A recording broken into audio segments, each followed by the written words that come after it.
नमस्कार साथियों, स्वागत है आपका हमारे यूट्यूब चैनल में। और हम देख रहे हैं अंधायुग नाटक हिंदी सेट नेट अध्ययन में। तो इसमें हम देख रहे थे पांचवा अंक, जो कि विजय एक क्रमिक आत्महत्या इस नाम से है। इसमें हमने यहाँ तक देखा था कि विदुर जो है वह प्रहरी से पूछता है कि तुमने क्या देखा युवत्सु को, यानी युवत्सु को तुमने देखा है। यहाँ तक देखा था और इसके आगे का भाग आप देखेंगे।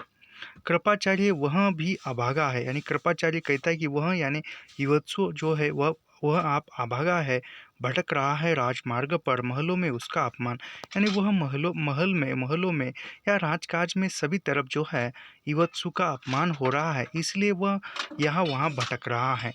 विदुर कहता है क्या कम होता है, जाता है बाहर और अपमानित होने प्रजाओं से वह देखो। यानी वह कहते हैं कि विदुर कहता है कि युवत्सु जो बाहर जाता है और बाहर से भी प्रजा में भी अपमानित होता है, वह देखो आ रहा है।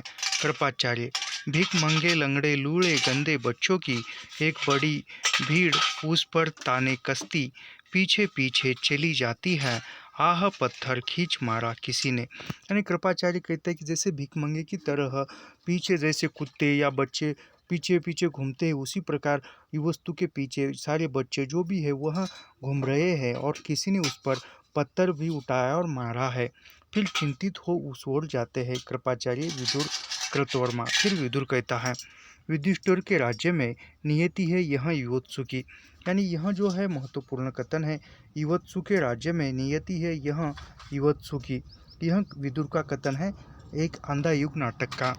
कृपाचार्य जिसने लिया था पक्ष धर्म का, यानी जिसने पक्ष का धर्म लिया हो उसके पास ऐसा ही होता है, चाहे वह कलयुग हो या आज के वर्तमान में हो या कहीं कौन से भी युग में क्यों न हो। जो सत्य के धर्म पर चलता है, सत्य का पक्ष लेकर चलता है, उसकी अवस्था युवत्सु के जैसी होती है। विदुर विवत्सु को लेकर जाते हैं, मुंह से रक्त बह रहा है, यानी विवत्सु के मुंह से रक्त बह रहा है और वह विदुर जो है विवत्सु को लेकर जाते हैं। विदुर उत्तरीय से रक्त पोंछते हैं, पीछे पीछे वही गूंगा सैनिक भिखमंगा है, वह युवत्सु को पत्थर फेंक कर मारता है और विभत्स हंसी हंसता है। यानी जो यह सैनिक कौन है, जब वह विदुर यानी जब युवत्सु आया था और वह तड़प रहा था और युवत्सु उसका सिर अपने गोद में लेकर उसको पानी पिलाता है और उसका जीवन बचाने का प्रयास करता है, और वह जो लपंगा जो लूढ़ा सैनिक है वह डर कर भाग जाता है। तो वही सैनिक जो है उसने उस युवत्सु को पत्थर मारा और वह एक पत्थर मारकर उसको ऐसा लगा कि मैंने प्रतिशोध लिया है, बदला लिया है युवत्सु से, और वह हंसता है। फिर विदुर कहता है, प्रहरी इस भिक्षुक को किसने यहाँ आने दिया, युवत्सु तुम मेरे साथ चलो। यानी विदुर कहता है प्रहरी को कि इस भिक्षुक को यहाँ किसने आने दिया, युवत्सु तुम यहाँ से चलो मेरे साथ। भी फिर भिखमंगा पाशविक इंगितों से कहता है, इसने मेरे पांव तोड़ दिए थे, मैं प्रतिशोध क्यों न लूँ। यानी यह भिखमंगा जो सैनिक है, इसने मेरे पांव तोड़े थे युवत्सु ने, इसलिए मैंने इसका प्रतिशोध क्यों न लूँ, इसका बदला मैं क्यों न लूँ, इसने मेरे पांव तोड़े थे। कृपाचार्य पांव केवल तोड़े तुम्हारे युवत्सु ने, किंतु आज तुमको मैं जीवित नहीं छोड़ूंगा।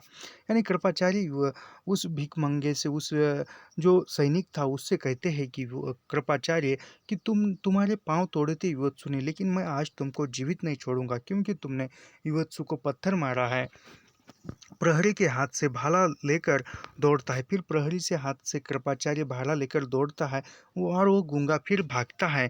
युवत्सु आगे आकर कृपाचार्य को यानी युवत्सु आगे आकर कृपाचार्य को रोकता है, मारने नहीं देता उस भिखारी को, और भाला खुद ले लेता है, यानी भाला खुद लेता है और सीने पर भाला रखकर दबाते हुए नैपत्य में चला, यानी खुद के सीने पर भाला रखकर दबाते हुए नैपत्य में चला जाता है, यानी मंच पर्दे के पीछे चला जाता है। नैपत्य से भयंकर चित्कार विदुर यानी नैपत्य से भयंकर चित्कार आवाज आती है और विदुर दौड़कर अंदर जाते हैं युवत्सु की तरफ।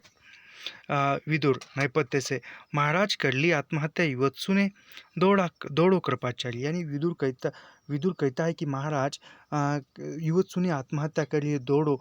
फिर कृपाचार्य भागता हुआ जाता है। कृपाचार्य जाते हैं, प्रहरी पुनः आगे आते हैं। प्रहरी एक, युद्ध हो या शांति हो रक्तपात होता है। यानी प्रहरी एक क्या कहता है, युद्ध हो या शांति हो, हमेशा रक्तपात तो होता ही रहता है। प्रहरी 2 अस्त्र रहेंगे तो उपयोग में आएँगे। यानी प्रहरी 2 क्या कहता है, यदि शस्त्र रहेंगे, अस्त्र रहेंगे तो उसका उपयोग, यानी शस्त्रों का, अस्त्रों का, हथियारों का क्या काम है, तो उसको खून निकालना, चीरना, काटना, काटना। तो अस्त्र है, शस्त्र है, तो उनका काम तो हमेशा खून की नदियाँ बहाना, खून खराबा करना ही है। प्रहरी 1 अब तक वे अस्त्र दूसरों के लिए उठते थे। यानी प्रहरी 1 कहता है कि अब तक जो भी अस्त्र थे वह दूसरों के लिए युवत्सु उठाता था, लेकिन आज उसने खुद के ऊपर जो है वह अस्त्र उठाया है। प्रहरी 2 अब वे अपने ही विरुद्ध काम आएंगे। यानी यह जो हमारे अस्त्र अब तक निरर्थक थे, यानी यह जो अस्त्र है अब हमारे विरुद्ध के काम आएंगे, आज तक ये निरर्थक थे। प्रहरी 1 कम से कम उसका आज कुछ तो उपयोग हुआ। यानी प्रहरी 1 कहता है कि कम से कम आज तो हथियारों का, अस्त्रों का सही उपयोग हुआ। यानी कहा जाए तो जो अधर्म का, अम, असत्य को सत्य का मार्ग दिखाने के लिए कम से कम अस्त्रों का उपयोग हुआ, प्रहरी 1 कहता है। फिर प्रहरी 2 कहता है अंदर समवेत 28 कृपाचार्य आते हैं। यानी अंदर से 28 करते हुए कृपाचार्य आते हैं और इस पर भी हंसते हैं। फिर वह हंसते हैं। प्रहरी 1 वे सब अज्ञानी, मूढ़, दुर्विनीत, अहग्रस्त भाई युधिष्ठिर के। फिर प्रहरी 2 रक्त ये विवत्सु के लिख जो दिया है उन हमलों की भूमि पर। प्रहरी 2 समझ नहीं रहे हैं उसे ये आज यह आत्महत्या होगी प्रतिध्वनित। यानी यह आत्महत्या होगी प्रतिध्वनित। और प्रहरी 2 इस पूरी संस्कृति में, दर्शन में, धर्म में, कलाओं में, शासन व्यवस्था में, यानी सभी तरफ उसकी आत्महत्या प्रतिध्वनित होगी, सुनाई देगी। चाहे वो दर्शन धर्म में हो, दर्शन में हो, या शासन व्यवस्था में, सभी तरफ। फिर कृपाचार्य आत्मघात होगा बस अंतिम लक्ष्य मानव का। विदुर जाते हैं। विदुर कहता है मुक्ति मिल जाती है सबको कभी न कभी, वह जो बंधुघाती है, हत्या जो करता है माता की, प्रिय की, बालक की, स्त्री की, किंतु आत्माघाती भटकता है अंधियारों लोगों में सदा सदा के लिए बनकर प्रेत। यानी वह कहता है कि जो आत्मघाती से हमला कर दे, कूटनीति पर चलता है, उसको कभी ना कभी आत्मघाती होती है। वो माता के प्रिय बालकों की हत्या करने के बाद, स्त्री की हत्या करने के बाद सब कुछ वहाँ वैसा ही होता है। यानी कहा जाए तो जो देते हैं वही पाते हैं, इस प्रकार का यहाँ पर इंगित होता है। फिर कृपाचार्य परिणति यही थी वत्सु की। विदुर मैं युधिष्ठिर के ऊंचे महलों में आज सहसा सुन रहा हूँ पग ध्वनि अमंगल की। अब तक मैं रह कर यहाँ शिक्षा देता रहा परीक्षित को अस्त्रों की, लेकिन अब यह जो आत्मघाती नपुंसक हसो उन्मुख प्रवृत्ति उभर आई है, अब तो मैं छोड़ दूंगा हस्तिनापुर। इसी में कुशल है विदुर, आत्मघात उड़कर लगता है आघात लोगों सा। फिर विदुर कहते हैं किंतु विप्र कृपाचार्य नहीं नहीं, योद्धा योद्धा रहा हूँ मैं आत्मघात वाली इस युधिष्ठिर की संस्कृति में। यानी मैं कूटनीति का योद्धा रहा हूँ, जो भी नियम है उस नियमों को लांघ कर युद्ध किया है और युद्ध रहा हूँ, मैं भी नहीं रहूँगा, ऐसा वह कहता है। फिर विदुर कहता है राज्य में युधिष्ठिर के होंगे आत्मघात, विप्र लेंगे निर्वासन, कैसे है शांति यहाँ प्रभु जो तुमने दी है, होगा क्या वन में सुनेंगे धृतराष्ट्र यह मरण युवत्सु का। यानी धृतराष्ट्र जब युवत्सु का मरण सुनेंगे, मृत्यु की बात सुनेंगे तो क्या करेंगे। फिर उतने में मंच पर युधिष्ठिर का प्रवेश होता है। प्राण है अभी भी शेष कुछ कुछ वस्तु में यदि जीवित है। यानी युधिष्ठिर कहता है कि युवत्सु में अब भी प्राण है, लगता है कि यह जीवित है। विदुर तो आप उसे भेज दे, मेरी ही कुटिया में रक्षा करूँगा, परिचर्चा करूँगा। उसने जो भोगा है कृष्ण के लिए अब तक, उसका प्रतिदान जहाँ तक मैं दे पाऊँगा दूंगा। कैसा यह असमय अंधियारा। यानी विदुर कहता है कि मेरी कुटिया में भेजो, मैं उनको बचाऊंगा, मैं उसका प्रतिदान करूंगा। जो भी कृष्ण के लिए युवत्सु ने किया है उसका प्रतिशोध या प्रतिदान करने के लिए तैयार होगा। प्रहरी 1 धूम मेघ घिरते जाते हैं वन खंडों से लगता है लगी हुई है भीषण दावाग्नि। यानी प्रहरी 1 कहता है कि लगता है वन में, इस जंगल में एक भीषण अग्नि लगी हुई है। प्रहरी 2 बातें करते करते प्रहरी नैपत्य में चले जाती है। यानी प्रहरी 2 जो है बातें करते करते नैपत्य की ओर चली जाती है, यानी पर्दे के पीछे जाता है। अंदर का पर्दा उठता है। जलते हुए वन में धृतराष्ट्र और संजय, यानी वह जलते हुए वन में धृतराष्ट्र और संजय दिखाई देते हैं। प्रहरी 1 जाने दो संजय, आप बचा नहीं पाओगे मुझे आज, जर्जर हूँ आग से आग से कहाँ तक मैं भागूंगा, थोड़ी ही दूर पर निरापद स्थान है। धृतराष्ट्र महाराज चलते चलते, यानी वह प्रहरी ये कहता कि जाने दो संजय, आप बचा नहीं पाओगे मुझे। यानी प्रहरी एक जो है वह जंगल में आग, जो भी जंगल में आग लगी है उसमें है, और वह संजय को कहता है कि प्रहरी एक, मैं मुझे बचा नहीं पाओगे, कहाँ तक मैं भागूंगा, क्योंकि यह सामान्य जनता के प्रतीक है। प्रहरी एक और प्रहरी दो, और इन्हें सामान्य जनता का कौन सुनता है। फिर धृतराष्ट्र और महाराज चलते हैं। पीछे मुड़कर आह माता गांधारी वही बैठी, यानी पीछे मुड़कर देखते हैं तो वो कहते हैं कि माता गांधारी तो वही बैठी है।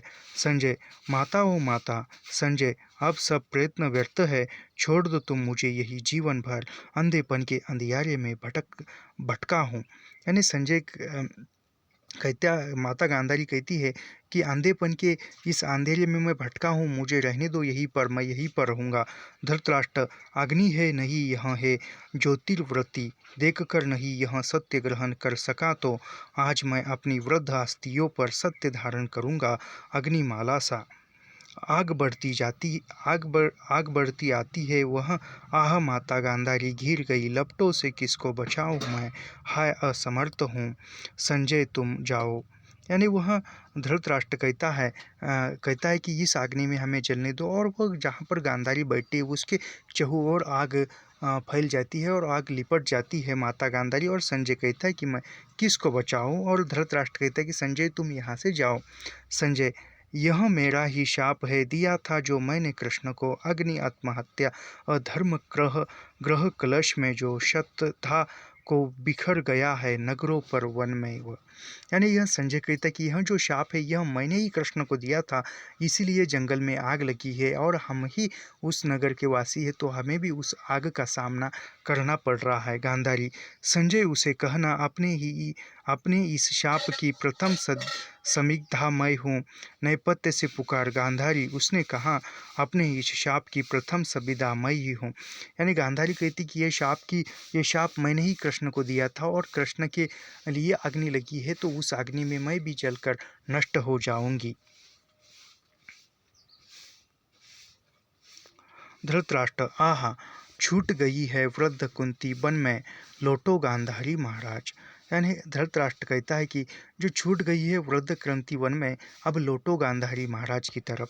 संजय, महाराज, भीषण दावा अग्नि अपनी अगणित जीवाओं से निकल गई होगी, माँ कुंती को महाराज स्थल यह निरपराध है, मत जाए संजय। यानी संजय कहता है कि यह भीषण जो अग्नि है वह अग्नि ने एक भीषण रूप धारण किया है।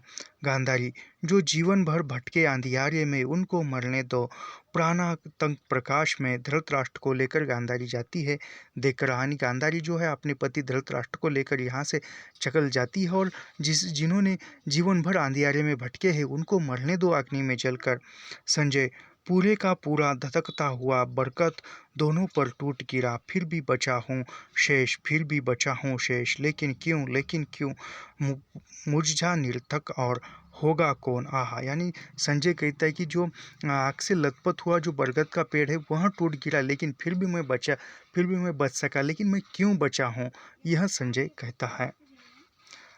फिर यहाँ पर कथा गायन होता है। यों यों गए बीतते दिन, पांडव शासन के नित और अशंत युधिष्ठिर होते जाते, वह विजय और खोखली निकलती आती, विश्वास सभी घनतम में खोते जाते। यानी यह सब कुछ जो है खोते जाते हैं। तो यहाँ पर कथा गायन होता है, और उसके बाद जो है यहाँ पर फिर से प्रहरी एक आता है और कहता है, यह है किरीट चक्रवर्ती सम्राट का, धारण करो इसको। यानी प्रहरी ये कहता है कि यह चक्रवर्ती सम्राट का किरीट है, उसको तुम धारण कर दो। प्रहरी दो, छोड़ दिया सबसे अशकुन होने लगे हे हस्तिनापुर। यानी सबने हस्तिनापुर को छोड़ दिया है, सबको जो हस्तिनापुर है वह अपशकुन, यानी अपशकुन लग रहा है, वह समस्याओं से ग्रसित लग रहा है, इसलिए सबने हस्तिनापुर छोड़ दिया है। फिर प्रहरी एक कहता है, नीचे रख दो इसको, आते हैं महाराज। यानी प्रहरी दो एक कहता है कि इस किरीट को नीचे रख दो, महाराज आते हैं। फिर युधिष्ठिर और युधिर आते हैं। प्रहरी दो, महाराज नीचे यह अब अशकुन संबंधित है, युधिष्ठिर कृष्ण की मृत्यु से मुझको मालूम है। यानी प्रहरी कहता है, प्रहरी दो, महाराज निश्चय यह अपशकुन है कि युधिष्ठिर कृष्ण की मृत्यु से मुझको मालूम हुआ है।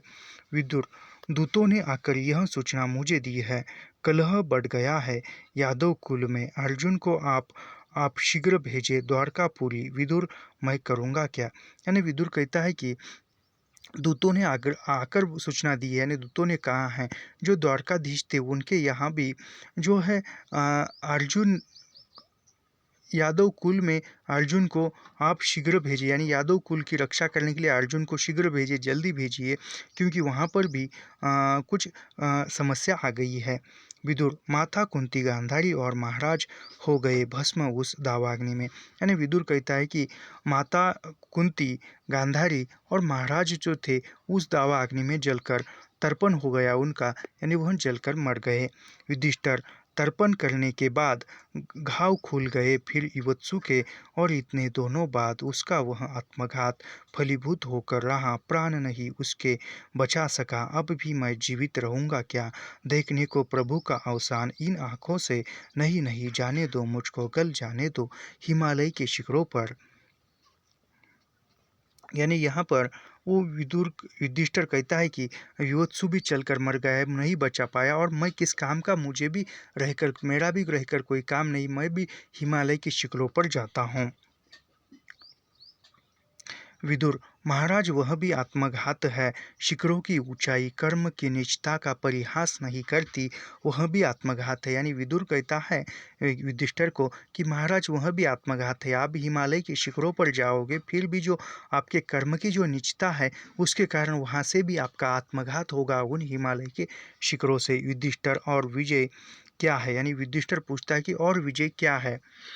एक लंबा और धीमा और तिल तिल कर फलीभूत होने वाला आत्मघात, और पथ कोई भी शेष नहीं अब मेरे आगे। यानी अभी मेरे आगे कोई पथ शेष नहीं है, यानी कोई रास्ता नहीं है, अब शकुन तो निश्चय ही है मेरे सामने। फिर प्रहरी ये कहता है, होते हैं रोज रोज आंधी से कल कंकड़ पत्थर की वर्षा हुई।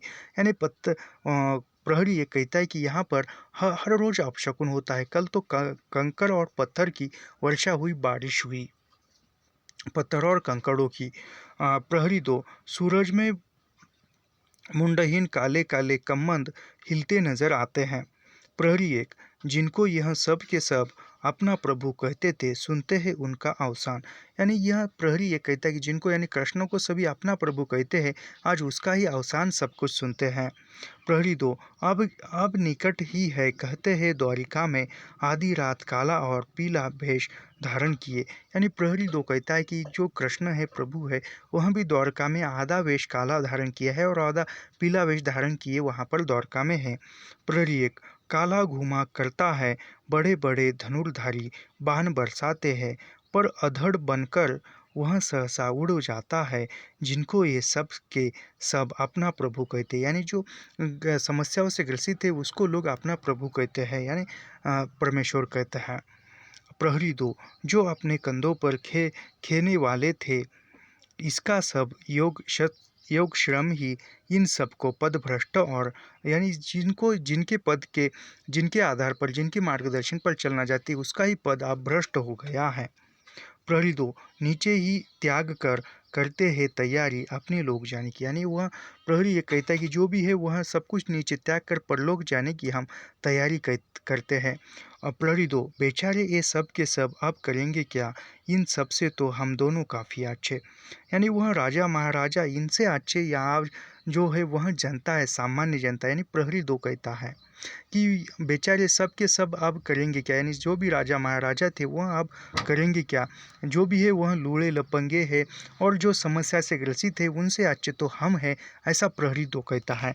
फिर प्रहरी 1 कहते हैं, हमने नहीं झेला शोक, जाना नहीं कोई दर्द, जैसे हम पहले थे वैसे ही अब भी है। यानी प्रहरी ये कहता है कि हमने कोई शोक नहीं झेला, यानी हमने कोई समस्या का सामना नहीं किया, हमारे ऊपर कोई कठिनाई आई, पहले भी हम पहरा देते थे और आज भी हम उस सुने गलियारे में पहरा दे रहे हैं। हमने कोई दुख, यातना या शोक नहीं झेला है, अब भी हम वैसे की वैसे है, प्रहरी एक कहता है।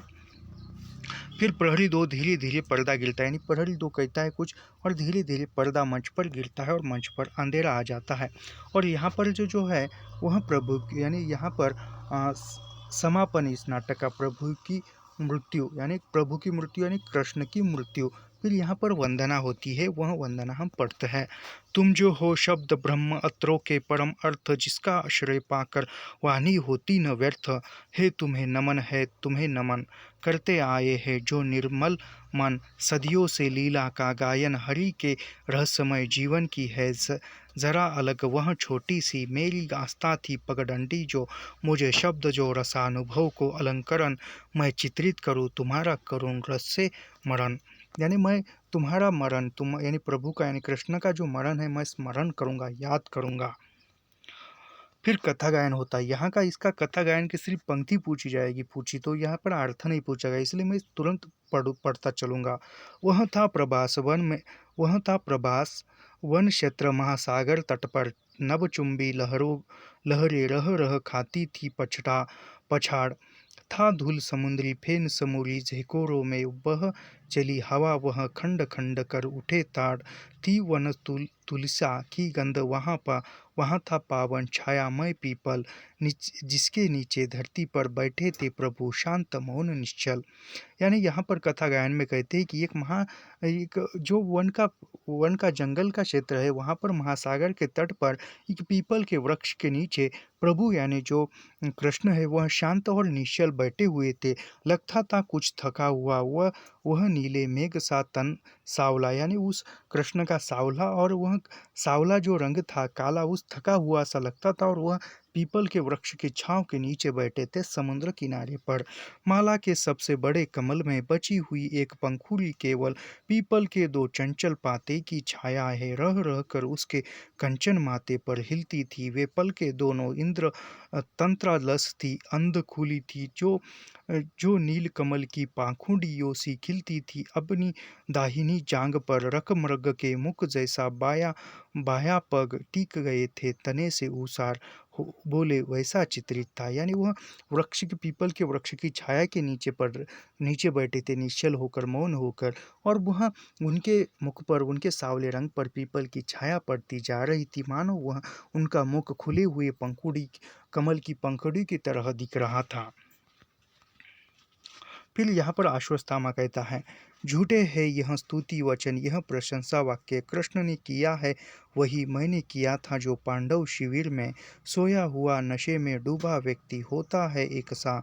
उसने नशे में डूबे अपने बंधुजनों की है व्यापक हत्या। देख अभी आया हूँ सागर तट की उज्ज्वल रेती पर, गाढ़े गाढ़े काले खून में सने हुए यादव योद्धाओं के अगणित शव बिखरे हैं, जिनको मारा है खुद कृष्ण ने, उसने किया है वही मैंने जो किया था उस रात। फर्क इतना है मैंने मारा था शत्रुओं को, पर उसने अपने ही वंश वालों को मारा है। वह है अश्वत्थ वृक्ष के नीचे बैठा बैठा वहाँ शक्तिहीन तेजहीन थका हुआ। उसने पूछेगा, उससे पूछूंगा मैं, यह जो करकटो यम लोगों की यातना कुर्तरी रही है मेरे मांस को, क्यों ये जख्म फूट नहीं पड़ते हैं उनके कमल तन पर।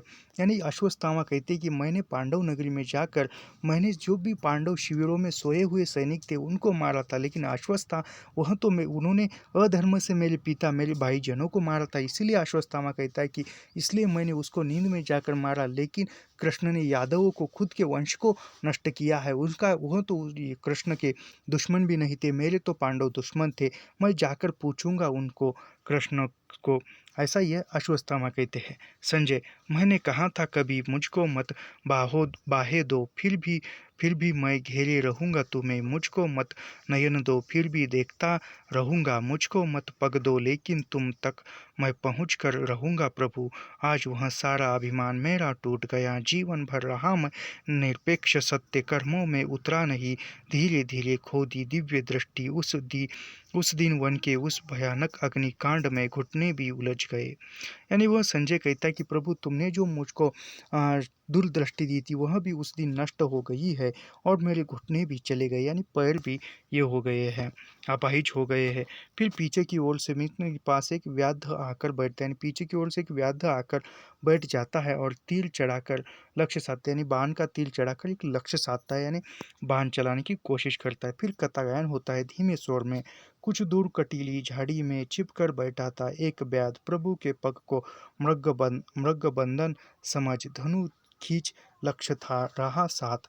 यानी एक जो झाड़ी में छुपकर बैठा हुआ जो अ, व्याध था, उसने धनुष्य बाण से कृष्ण को मारा। संजय सहसा उधर देख रहे, यानी संजय उस बाण की ओर देखकर कहते हैं, ठहरो ओ ठहरो, आह सुनता नहीं, ज्योति बुझ रही है वहाँ, कैसे कैसे मैं पहुँचूँ? अश्वत्थामा वृक्ष के नीचे घिसट घिसट कर आया हूँ सैकड़ों कोस। यानी संजय कहता है कि रुको रुको रोको रोको, उसको बाण मत चलाओ, क्योंकि मैं घिसट घिसट तक घसीटते घसीटते हुए सैकड़ों कोसों तक आया हूँ। फिर व्याध जो है तीर छोड़ देता है, एक ज्योति, यानी वो तीर छोड़ देता है, एक ज्योति की चमक आ जाती है। वंश की एक तान हिचकियों की तरह बार बार उठ उठ कर टूट जाती है। अश्वत्थामा का अट्ठास संजय चित्कार कर अर्धमूर्छित सा गिर जाता है, यानी वो बाण आकर प्रभु को लगता है और वह संजय जो हो चीखता है और वहाँ पर अर्धमूर्छित बेशुद्ध हो जाता है और फिर अंधेरा आ जाता है। फिर से कथा गायन होता है। बूझ गए सभी नक्षत्र, छा गया तिमिर गहन, वह और भयंकर लगने लगा भयंकर वन। जिस क्षण प्रभु ने प्रस्थान किया द्वापर युग बीत गया, उस क्षण प्रभुहीन धरा पर आस्ताहत कलयुग ने रखा प्रथम चरण, वह और भयंकर लगने लगा भयंकर वन। यानी फिर बाण लगने के बाद, कृष्ण की मृत्यु के बाद, फिर जो वन जो है वह और भी भयंकर लगने लगा था। फिर वहाँ पर अश्वत्थामा का प्रवेश होता है। अश्वत्थामा कहता है, केवल मैं साक्षी हूँ, मैंने ताड़ों के झुरमुट के छिप कर देखी है उसकी मृत्यु। तीखी नुकीली तलवारों से झोंकों में हिलते ताड़ के पत्ते मेरे पीप भरे जख्मों को चीर रहे थे, लेकिन सांसें साधे मैं खड़ा था मौन। लेकिन हाय, मैंने यह क्या देखा, तलवों में वान बिंदते ही पीप भरा दुर्दस्तित नीला रक्त मैं वैसा ही बहा जैसा इन जख्मों से अक्सर बहा करता है चरणों में, वैसे ही घाव फूट निकले। सुनो मेरे शत्रु कृष्ण सुनो, मरते समय क्या तुमने इस नरपशु अश्वत्थामा को अपने ही चरणों पर धारण किया, अपने ही शोषित से मुझको अभिव्यक्त किया। जैसे सड़ा रक्त निकल जाने से फोड़े की टीस पटा जाती है, वैसे ही मैं अनुभव करता हूँ विकट शोक। यहाँ जो अनुभूति मिली है, क्या यह आस्था है? यह तो अनुभूति मिली है, क्या यह आस्था है? फिर विवत्सु का दुरागत स्वर, यानी विवत्सु को जो है दुरागत स्वर में यानी अश्वत्थामा कहते कि मैंने देखा है कृष्ण की मृत्यु को, मैं वहाँ पर छिप कर देख रहा था किस प्रकार बाण निकले हैं, जैसे मेरे फोड़ों से रक्त बह रहा था, सड़ा हुआ रक्त, और मुझको जो टीस यानी मुझको जो यातनाएं हो रही थी, वह सब यातना कैसे होती होगी कृष्ण को, ऐसे वह कहते हैं। फिर विवत्सु, सुनता हूँ जिसका शोर इन अंधलोकों में, जिसको मिली है नई आस्था नर पशु अश्वत्थामा को। यानी वह युवत्सु कहता है कि सुनता हूँ जिसका स्वर इस अंधलोक में, मैं जिसका स्वर सुनता हूँ वह नर पशु, वह अश्वत्थामा नर पशु हो गया है। आस्था नामक यह घिसा हुआ सिक्का अब मिला अश्वत्थामा को, यानी आस्था नामक कोई जो आस्था क्या होती है, यह अश्वत्थामा को पता चली, जिसे निकली और खोटा समझकर कूड़े पर फेंक चुका हूँ वर्षों पहले। यानी वो युवत्सु कहता है कि अश्वत्थामा को मैं कूड़े पर कचरे पर फेंक चुका हूँ, राज्य से बाहर निकाल चुका हूँ। संजय, यह तो वाणी है युवत्सु की, अंधे प्रेतों की तरह भटक रहा जो अंतरिक्ष में।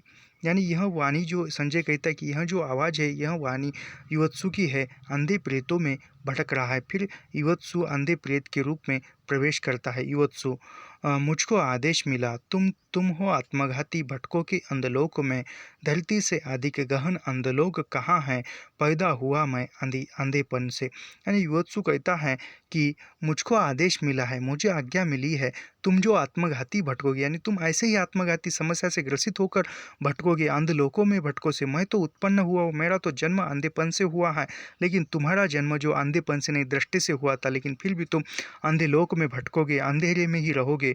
कुछ दिन तक कृष्ण की झूठी आस्था के ज्योतिर्व्रत में भटका।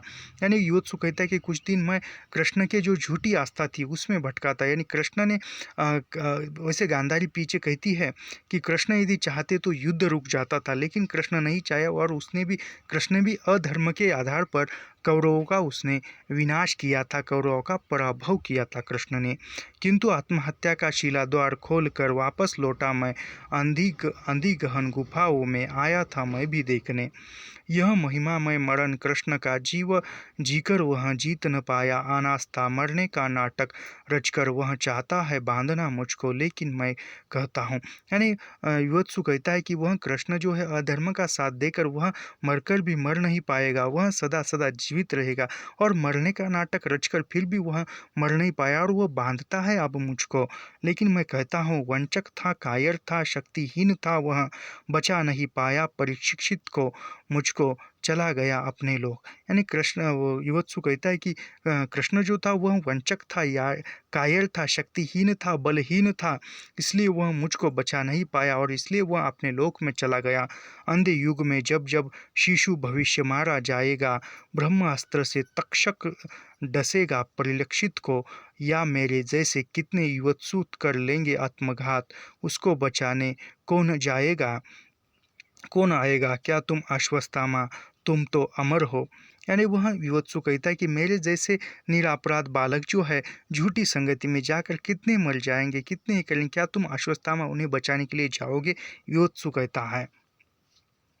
फिर यहाँ पर अश्वत्थामा, किंतु मैं हूँ अना किन युवत्सु अश्वत्थामा कहता है, किंतु मैं हूँ अमानुष अर्थव सत्य, तर्क जिसका है घृणा और स्तर पशु का, यानी जिसका तर्क है वह पशु सा है।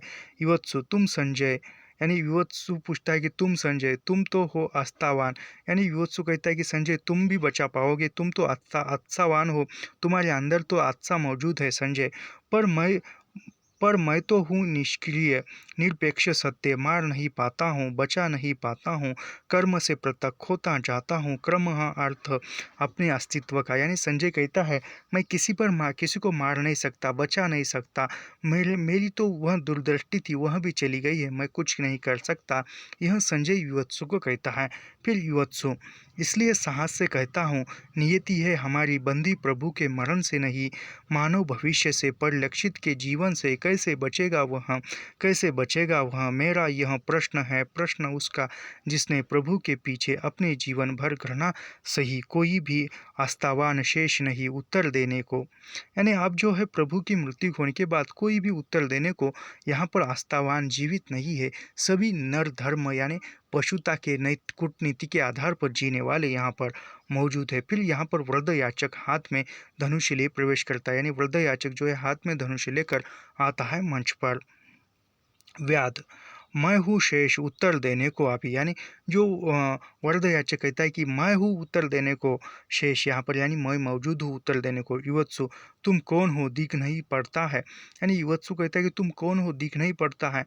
फिर व्याध कहता है, अब मैं वृद्ध व्याध हूँ, नाम मेरा जरा है, बाण है वह मेरे ही धनुष्य का, जो मृत्यु बना कृष्ण की, पहले मैं था वृद्ध ज्योतिषी, वध मेरा किया अश्वत्थामा ने, प्रेत योनि से मुक्त करने को मुझे कहा कृष्ण ने, हो गई समाप्ति अवधि माता गांधारी के शाप की, उठाओ धनुष्य फेंको बाण, मैं था भयभीत किंतु वे बोले, अश्वत्थामा ने किया था तुम्हारा वध, उसका था पाप दंड मैं लूँगा, मेरा मरण तुमको मुक्त करेगा प्रेत काया से। यानी वह जो झूठा भविष्य बताया था उस वृद्ध याचक ने, वह है व्याध, और वह व्याध कहता है कि मैं हूँ व्याध, मेरा नाम है जरा, यानी उस व्याध का या इस वृद्ध याचक का या झूठा भविष्य बताने वाले का नाम क्या है, तो जरा है। परीक्षा में पूछेगा तो याद रखिए जरा नाम है। फिर वह कहता है कि जिस बाण ने श्री कृष्ण का वध किया, श्री कृष्ण की मृत्यु हुई है, वह किसी और का बाण न होकर मेरे धनुष का बाण था, और मेरे बाण से प्रभु की यानी कृष्ण की मृत्यु हुई।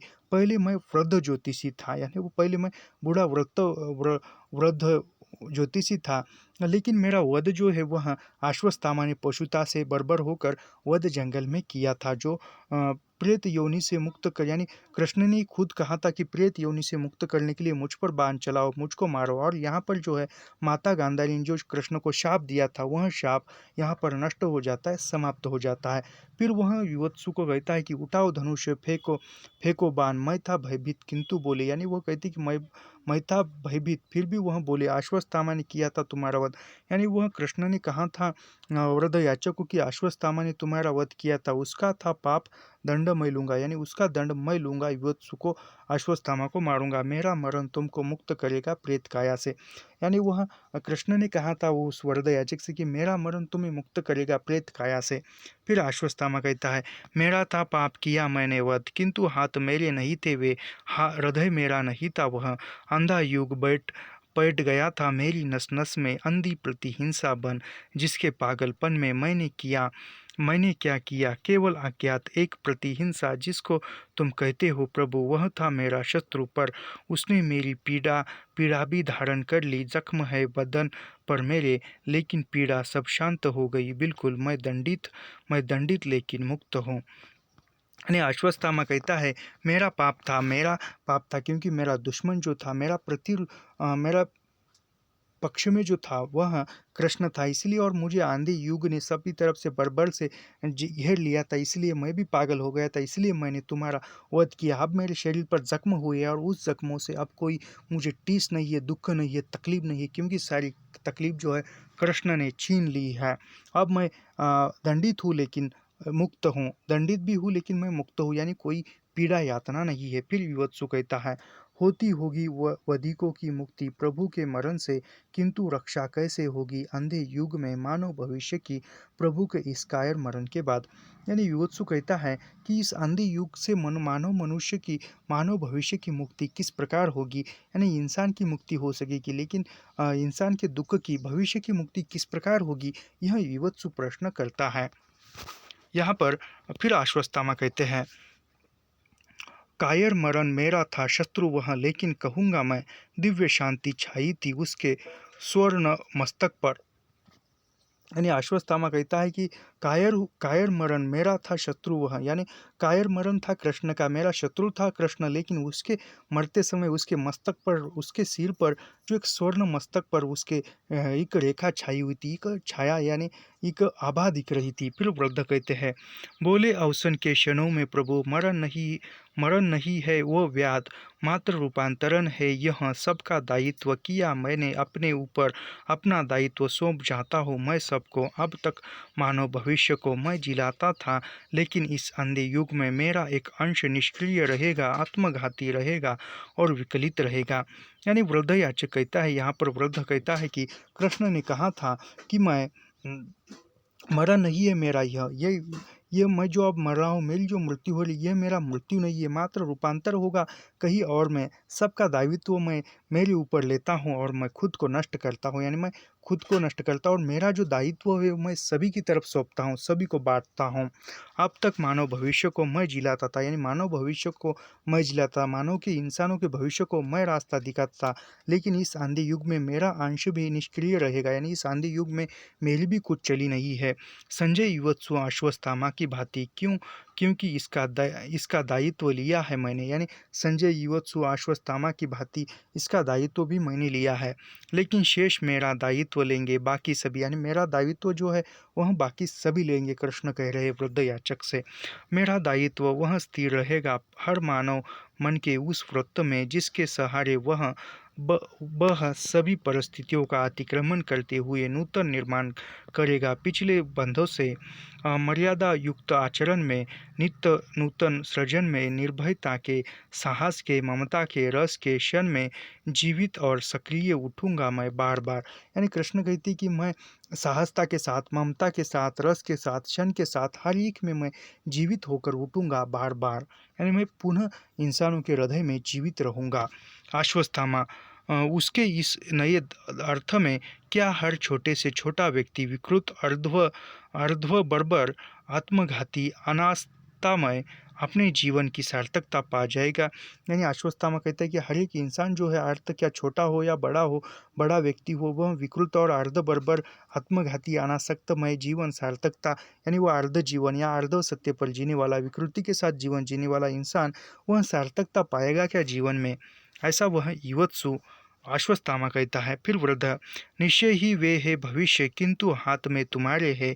जिस क्षण चाहो उसको नष्ट करो, जिस क्षण चाहो उसको जीवन दो, जीवन लो। यानी वृद्ध कहता है कि निश्चय है वह भविष्य उनका, लेकिन वह तुम्हारे हाथ में है। जिस क्षण चाहे उस क्षण आप उसको जीवन दे सकते हो, जिस क्षण चाहे आपके मन में आए तो आप उसका जीवन छीन भी ले सकते हो। संजय कहते हैं, किंतु मैं निष्क्रिय अपंग हूँ। यानी संजय कहता है कि मैं तो निष्क्रिय अपंग हूँ, मेरे तो पैर निष्प्राण हो गए हैं। अश्वत्थामा, मैं भी हूँ अमानुष। यानी अश्वत्थामा कहते हैं मैं भी अमानुष हूँ। युवत्सु, मैं हूँ आत्मघाती अंध। यानी युवत्सु कहता है कि मैं भी आत्मघाती अंध हूँ। फिर वृद्ध आगे आता है, शेष पात्र धीरे धीरे हटने लगते हैं। यानी वृद्ध जो है वह मंच पर आता है और धीरे धीरे बाकी के पात्र पीछे की ओर जाते हैं। उन्हें छिपाने के लिए एक पर्दा नीचे गिरता है और अकेला वृद्ध मंच पर रहता है। यानी वृद्ध अकेला मंच पर रहता है। फिर वृद्ध कहता है, वे है निराशा और अंधे और निष्क्रिय और अर्ध पशु और अंधियारा सहसा गहरा और गहरा होता जाता है, क्या कोई सुनेगा। यानी वृद्ध याचक कहता है कि मैं वे है निराशा और अंधे निष्क्रिय अर्ध पशु से, और इसने में जो अंधियारा जो है अंधियारा गहरा और गहरा अंधियारा होता जा रहा है, क्या कोई सुनेगा। यानी सुनने वाला भी इसमें कोई है जो अंधा नहीं है और विकृत नहीं है, और वो मानव भविष्य को बचाएगा। यानी जो अंधा नहीं है, विकृत नहीं है, अच्छा खासा है, वह मानव भविष्य को बचाएगा। मैं हूँ जरा नामक व्याध, और रूपांतरण यह हुआ मेरे माध्यम से। मैंने सुने हैं यह अंतिम वचन मरणासन्न ईश्वर के, जिसको मैं दोनों बाह उठाकर दोहराता हूँ, कोई सुनेगा क्या, कोई सुनेगा क्या, कोई सुनेगा। यानी जो प्रभु के जो श्री कृष्ण के अंतिम वचन थे वह वचन मैंने सुने हैं और मैं वह वचन सुना रहा हूँ। वह मेरे वचन कोई सुनेगा क्या, कोई सुनने के लिए शेष है क्या। फिर आगे का पर्दा गिरने लगता है। यानी यहाँ पर जो है आंधा युग नाटक समाप्त हो जाता है। तो ऐसे ही लाइन टू लाइन पंक्ति दर पंक्ति अध्ययन करने के लिए हमारे चैनल को सब्सक्राइब कीजिए, लाइक कीजिए और शेयर करना मत भूलिए। हम जो है इसके बाद और एक दूसरा नाटक लेकर आएंगे इसी मंच पर, इसी यूट्यूब चैनल पर। तो धन्यवाद।